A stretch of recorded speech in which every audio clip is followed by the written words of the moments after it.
Je m'appelle Damien Martin, j'ai 30 ans et j'interviendrai sur le Tour de France pour la 7e année consécutive en tant que speaker. Le petit-fils de Raymond Poulidor pour sa découverte du Tour de France qui va tenter, attention une chute, une terrible chute, aïe aïe aïe. Sur le Tour de France, j'interviens sur les arrivées, donc j'interviens essentiellement l'après-midi. Voilà, on prend nos marques aux alentours de 13-14 heures, on prend le micro, et puis après c'est une longue procession, une longue montée en puissance qui nous guide jusqu'à 17-18 heures. Voilà, une montée en puissance vocale aussi de mon côté, et l'idée c'est d'emmener le public avec moi, d'essayer de leur porter toutes les émotions que je ressens.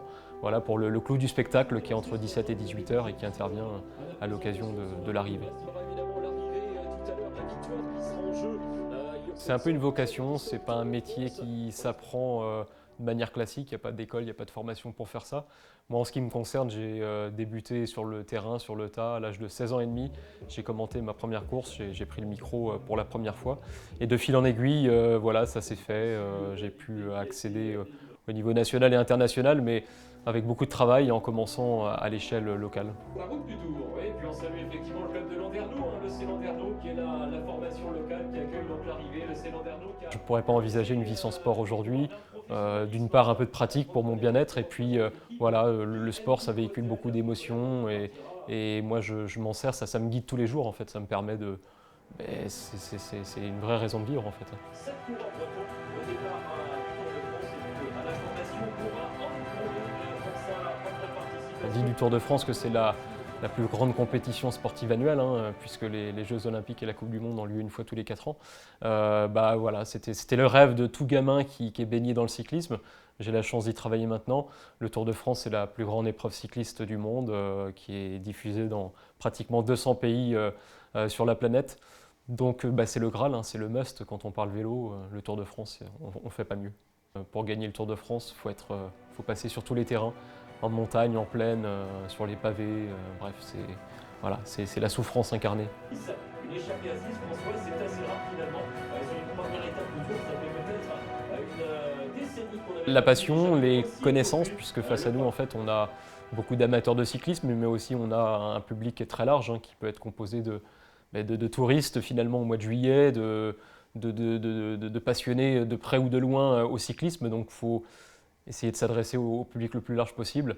Mais je pense que justement, on apprend à aimer une discipline par les émotions qu'on reçoit au départ. Donc je pense que c'est le top départ, c'est de véhiculer effectivement cette passion. Ouais.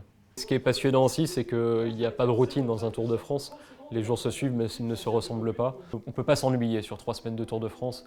À chaque jour son histoire, chaque jour sa topographie, ses paysages, sa géographie et son histoire sportive.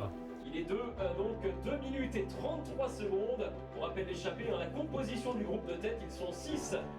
Tous les jours sont bons à prendre. Un coureur qui rate une étape peut dire adieu à son Tour de France. Voilà, c'est jour de Grand Prix pendant 3 semaines dans le vélo. Notamment sur le podium de la Flèche Wallonne. Et quand on rentre dans cette côte de la Fosse-Loup, il y a des faux airs de mur de Huy en Belgique. J'ai l'habitude de dire qu'on est là aussi pour raconter des histoires en fait. Donc, quand on raconte une histoire, on ne donne pas la finalité trop tôt, même si on a une petite idée sur ce qui peut se passer en fin d'après-midi. On attendait ce rendez-vous évidemment, ce grand départ donc pour cette édition 2021. 4 départements, les 4. Les valeurs du cyclisme sont un peu nos valeurs à nous, la combativité, le dépassement de soi, c'est un sport qui est dur, qui va très bien, qui va comme un gant justement aux Bretons.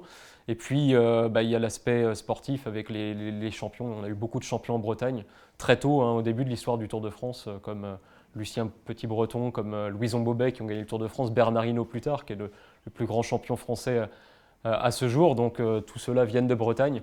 C'est pas un hasard, c'est culturel, ça remonte de très très loin. La Bretagne a eu le grand départ à plusieurs reprises, l'aura encore. C'est une valeur sûre en fait pour ASO d'avoir un grand départ en Bretagne. C'est un gage de sécurité, voilà, c'est une assurance aussi pour les organisateurs. On sait que c'est un tour qui va débuter de la meilleure des manières. Les principaux favoris de l'étape ne se sont pas fait surprendre, ils ont eu peut-être plus de réussite que d'autres. Mathieu Van Der Poel est extrêmement bien placé, Primož Roglič. S'il y a une chose qui reste chaque jour, c'est la flamme rouge du dernier kilomètre. Voilà, flamme rouge, dernier kilomètre, les coureurs ne sont plus qu'à 1000 mètres de notre ligne d'arrivée qu'on attend depuis 3, 4, 5 heures, hein, pour les plus assidus. Et là, l'intensité, elle est démultipliée, quoi. Je monte encore d'un cran quand je vois cette flamme rouge du dernier kilomètre. C'est voilà, ce qui me porte chaque après-midi. Mesdames, messieurs, les applaudissements pour le champion du monde, la victoire de Julien Alaphilippe qui remporte la première étape du Tour de France. Incroyable! Julien Alaphilippe vainqueur et donc premier maillot jaune du Tour de France.